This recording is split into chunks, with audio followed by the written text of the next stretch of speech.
Yo, what is up, you guys? This is JD Rich coming back at you with another One Piece video and discussion, man. Let's get into it. So it turns out the real spoilers are actually out this week. The real spoilers, that's right. I was completely wrong about those old spoilers. I may even take that video down. Maybe not, I don't know. But the thing is, I'm just here to confirm with you guys. I got the real spoilers today. Shout out to Sai, shout out to Pew Piece. They finally came through and they're actually out a date earlier than what's actually expected. So, you know, I got a lot of making up to do, and I apologize in advance for anybody who saw my last video and mistook what I was saying. I was misled as well, and I ended up misleading you because of excitement and just, I guess, desperation for the next chapter. But that's on me. That's on me. I take full accountability on that. But moving on, man. So this is One Piece 1162, the real spoilers. Now, it turns out that in this cover page, as we continue with the Yamato chapter, it's actually coming to a close. So it looks like Yamato's adventures actually end in the Flower Capital. She comes back, she reunites with everybody, and yes, just that concludes her journey around Wano, I guess, in her Odin fashion. So she explored Wano, she learned some things, she discovered some secrets, even recruited some new allies up under her belt as far as Alti and Page One are concerned. I still don't know what happened. I don't think any of us know what happened to Who's Who. I mean, we know Yamato defeated Who's Who, obviously, right? And Kaido's child. But we don't know what happened to Who's Who after that. And I would like to come to think that Who's Who, if they decided to revamp the cover page or bring Wano back into fruition, Who's Who might actually join Yamato. I mean, that could happen. That's always possible, right? Maybe. Also, the chapter actually starts with Rox. He's actually saving. It turns out Rox ended up saving Eris and Teach.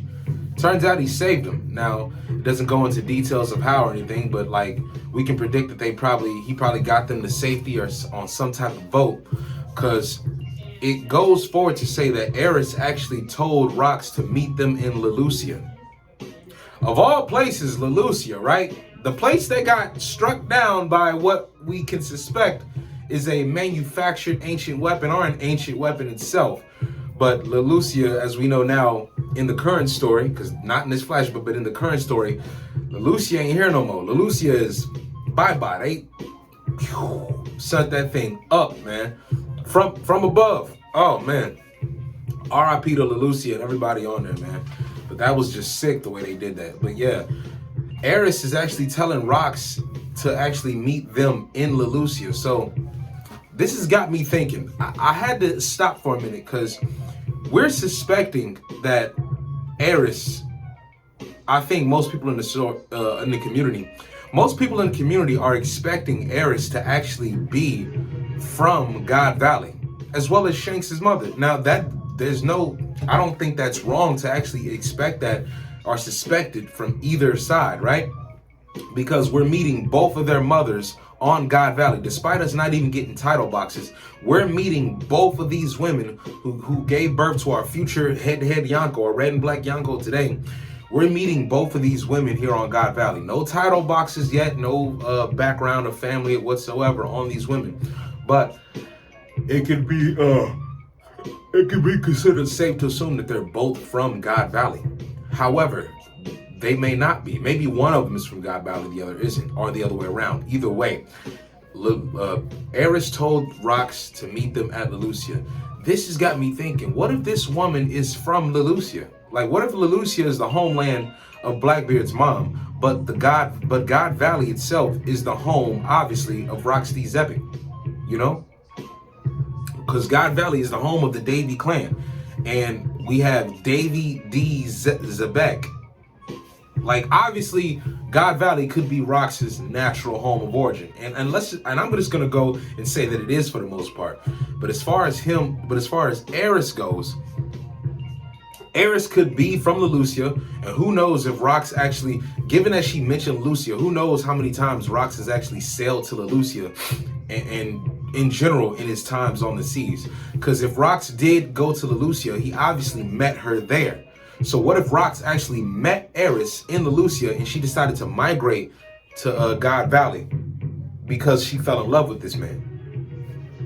Possibilities, man. Possibilities can be true. but still, this is amazing. So I'm kind of happy. I'm very happy that his wife and kid are safe, that he was able to get them to safety the best way he could. And, you know, who knows what happens to her later on? That's what's crazy about it. He saved her here, but who knows what happens to Blackbeard's mother later on? We don't know. We don't know. Buster call, maybe? Did Lucia go through a Buster call? I don't know. But Lucia wasn't wiped off until 39 years later into the present story of today, you know, where we see Lucia being basically shot from out the sky and just erased from existence. Like, you destroy a whole country, Emu. I still haven't gotten over that. But moving on, because I got my notes. We see that Big Mom actually takes the Azure Dragon Fruit. She takes it, and her original plans were actually to give it to Katakuri. But our boy Kaido actually came through on the swiper no swiping tip. Oh man, Big Mom. He came through swiper no swiping and actually took the fruit and ate it for himself. And I know this probably pissed Big Mom off. After all, she did promise him that she was gonna get him a devil fruit. So it's not like she could really be mad at Kaido. Oh, what's going on with me? Excuse me. But it's not like she could really be mad at Kaido. After all, you promised this guy that you would get him a fruit. You know what I'm saying? You can't just renege on that deal. But then again, you are a pirate, so you technically can't. If she was gonna, this just tells me that if she was gonna give this dragon, Azure Dragon Fruit to Katakuri, what kind of fruit do you think that she was probably gonna give Kaido? It probably wouldn't have been as epic as the Azure Dragon Fruit. Well, let's just go there right now. Probably wouldn't have been the Paw Paw fruit because Kuma ate that. But what fruit could she have given him that would have been to his satisfaction? Because I don't think that there was, I don't know. I think the main like big prize fruits that were there were the Azure Dragon and of course the Paw Paw. Maybe there were some other great fruits that he could have gotten, but we won't find that out until later on when they actually reveal more of the contents of what's inside the treasure boxes, you know, especially when it involves the devil fruits themselves. So Kaido, he snuck up on her and actually ate the fruit, took it.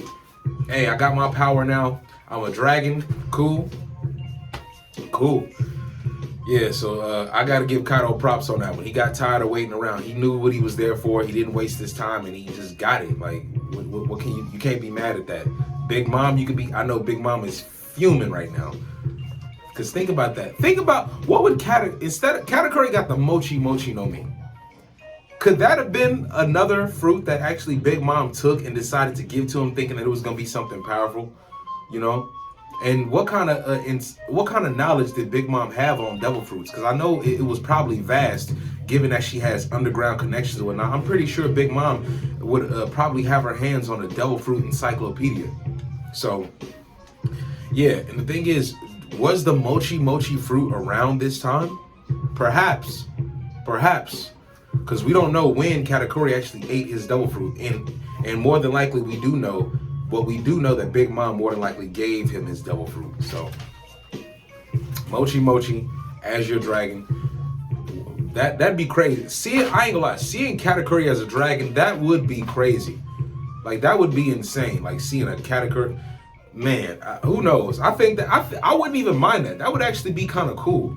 But I'm glad it went to Kaido. I'm still glad Kaido has it, because we wouldn't have got the story we have now as far as what Kaido turned into and what Luffy had to overcome in order to best the beast. So, kudos. Now, another plot point that we get, this is very interesting. Rox actually defeats Garling. Rox defeats Garling. Man, I love this. I'm geeking out over this so much because, listen, remember in the story, it said Rox was actually renowned for his swordsmanship. Garling, he's a swordsman himself. Now, remember we see Shamrock in today's chapter, in today's story, in the current timeline, right? With the Cerberus, the Three Wolf, the Hellhound blade or whatever. Now, we could assume Garling has some sort of similar ability, maybe, possibly, maybe. And if he does, it might be a different variation. But let's just say Garling does it. Let's say, I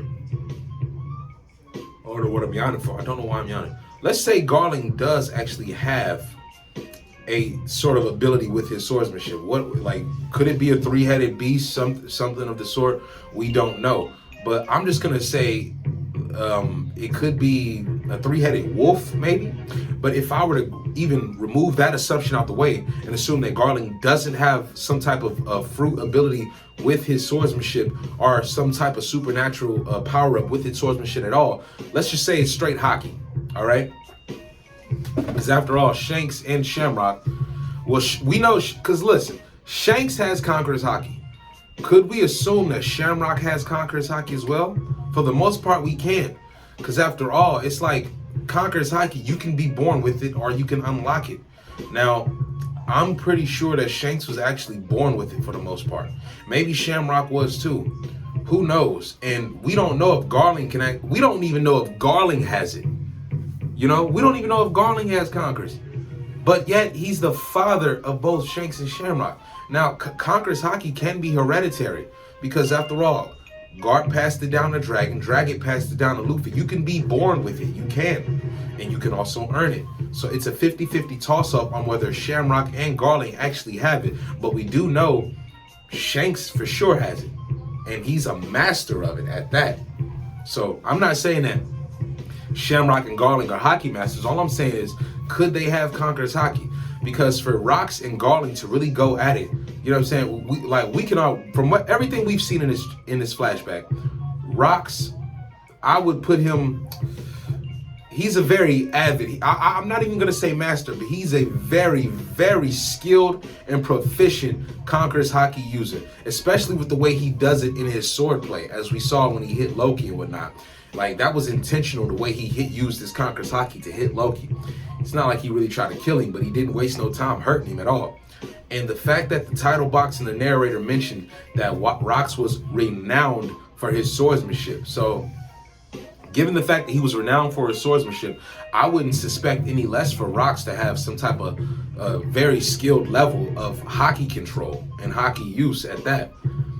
I'm just curious as to how he bested Garling, because I know for a fact, and the community can speculate this too for a fact, that it came down to Conqueror's Haki. And who knows, this could be the moment that we actually see Garling introduce us to his Conqueror's Haki, if he has it at all. And if he doesn't, I'm still cool with that too, because maybe he has some sort of ability with his sword the same way Shamrock does, but maybe in a different fashion. Shamrock has a Cerberus Hellhound. I would speculate that maybe Garling has a wolf, a three-headed wolf, who knows? And if not that, maybe Garling is a proficient Conqueror's Haki user and a proficient swordsman himself. Because I'm just saying, like, them two crossing blades, them two drawing swords with another, Garling and Rocks going at it with swords. That is going to be a highlight of this arc. That's going to be a highlight of this flashback. Very much so. And also, I got to see what Roger and them is up to, because I don't think Roger leaves yet. We know Roger and his crew are actually, from what we saw from when they rescued Shaki, they're getting ready to pull out. They're grabbing whatever treasure and getting ready to pull out. But Rocks and Roger end up clashing along with Garp for some reason. So we have to stay tuned for that. But Rocks and Garling going at it, man. And Rocks beats him. Like, I don't think we should be surprised that Rocks beat this guy. I mean, come on now, it's Zabik, man. I mean, I know that there has to be more than just saying that, but I'm just saying, man, Rocks beats Zabik. The way he's able to assemble a crew of multiple Conquerors users, what kind of Conquerors is what level is your Conquerors on? Because clearly, Garling got a taste of it in this chapter. I'm very curious to see what happened with this fight and how specifically Garling's combat is, because we know he uses a sword, but we don't know if it's supernatural themed behind the ability that Shamrocks has, or if it's just Garling strictly using his Haki with his swordplay. If Garling's just a masterful swordsman, either way, he got defeated. And if it's a one shot, I'm not gonna lie, if it's a one shot, that'll be pretty pitiful on Garling's case. I mean, more power to Zabik. But I don't think it may have been a one shot. I think they may have tussled for a slight bit, and then Zabik just decided, hey, I'm not even gonna waste time with you. After all, my wife and kid are on this island, and you're the reason that this happened as well. You're the reason for my clan going. So, you know, Rox had extra motivation for beating Garling's ass. So let's not act like that doesn't come into an equation. I would assume Rox is angry too at the fact that all this is happening and the fact that Garling is one along with the Celestials who participated in the slaughtering of this man's clan. So yes, you're gonna get you gonna get this treatment. You're gonna get this work. Now, Emu shows up, not in the way we think. Emu doesn't really show up fully in his own form, but the same way Emu showed up with Gunko in the current present story, Emu showed up similar to that in Saturn's place. He actually took over Saturn, and it appears that the remaining Davy clan have actually been turned into demons. Kind of exactly like what Emu did to Dorian Broggie with that demonic contract curl. So this tells me something. If Emu were able to turn the Davy clan into demons, and let's say it's the demonic contract coral, because that's more than likely where it stems from, could this be connected back to Davy Jones himself? What kind of curse or seal or fate could Davy Jones have gotten with Emu that kind of I'm saying this wrong. What entanglement or what kind of predicament could Davy Jones have landed himself in with Emu to where it would affect his entire clan? Like, what did Davy Jones do involving with Emu that appears to have affected his whole clan? Because I would assume that the reason these Davy members are able to be turned like that, it has to tie back to Davy Jones himself and maybe some sort of failed agreement or a false agreement that he made with Emu, Devil Contract Couture. So this may be a result of Davy Jones's doing, as far as his actions back in the day when he was roaming the season alive and well. So the clan as a title, the clan as a whole and the lineage of it may be suffering due to the actions and false fulfillments of Davy D. Jones as it pertains to him being involved with Emu. Now, moving on from that, at the end of the chapter, we got Whitebeard and Kaido actually joining Rox. They take up arms and stand side by side with Rox. I'm assuming Rox is in the middle, obviously, right? They actually take up arms with Rox to stand against Emu. So I think that they're confronting Saturn right now. So this is good. This is very good. I gotta say, I don't know what we can expect from this right here, but I can assume this. Rox may give us a hockey lesson. Rox may actually give us some hockey knowledge. He may actually give us some more game about hockey itself. This is a perfect time to expound on the top tier levels of Conquerors, because who else better to do it than their captain himself? Yes, Kaido and Whitebeard both have Conquerors hockey, and I'm pretty sure that they're proficient users at it, but they may not be users at it, like they might not be on the level that Rox is, because clearly he beat all of his members via Davy back fights for them to join his crew. And I'm assuming he used hockey when he fought them and they joined. So with that being said, we could actually see like Rox telling Kaido and Whitebeard like, hey, y'all got to be careful with this one. We use all the hockey you got, and remember to use it with your full will, no holding back. Who knows? But I have no doubt that we're gonna get some type of explanation on how to hurt the Gorosei and how to even hurt Emu, and it may all come down to Conquerors hockey. So that's all I got for you today. Now, these are the real spoilers. I am sorry again for leaking those fake spoilers that appear to have been false. You know what I'm saying? From the source that I got them from. I'm not even gonna say the source's name. But anyway, man. These are the real spoilers. I hope you all enjoy them out there. Shout out to Pew Peace and shout out to Sai. So, yeah, that's all we got for right now, man. But I'm very curious. Like, things that stand out to me the most in this chapter. Rox versus Garling. Eris and her possible connection to Lelucia being her homeland. And then on top of that, Kaido and Whitebeard standing side by side with Rox to take on Saturn. Because Emu is manipulating through Saturn to appear. Emu's not using Gunko. So yes, Emu can apparently use any of his factions that he wants to make his presence known. Now, as far as Emu turning the Davy clan into demons, though, I believe that ties back into his. I believe that ties back into his involvement with Davy Jones. So we have yet to find out. Like I said, we'll continue this story, man. Shout out to Oda. Shout out to everybody in the community.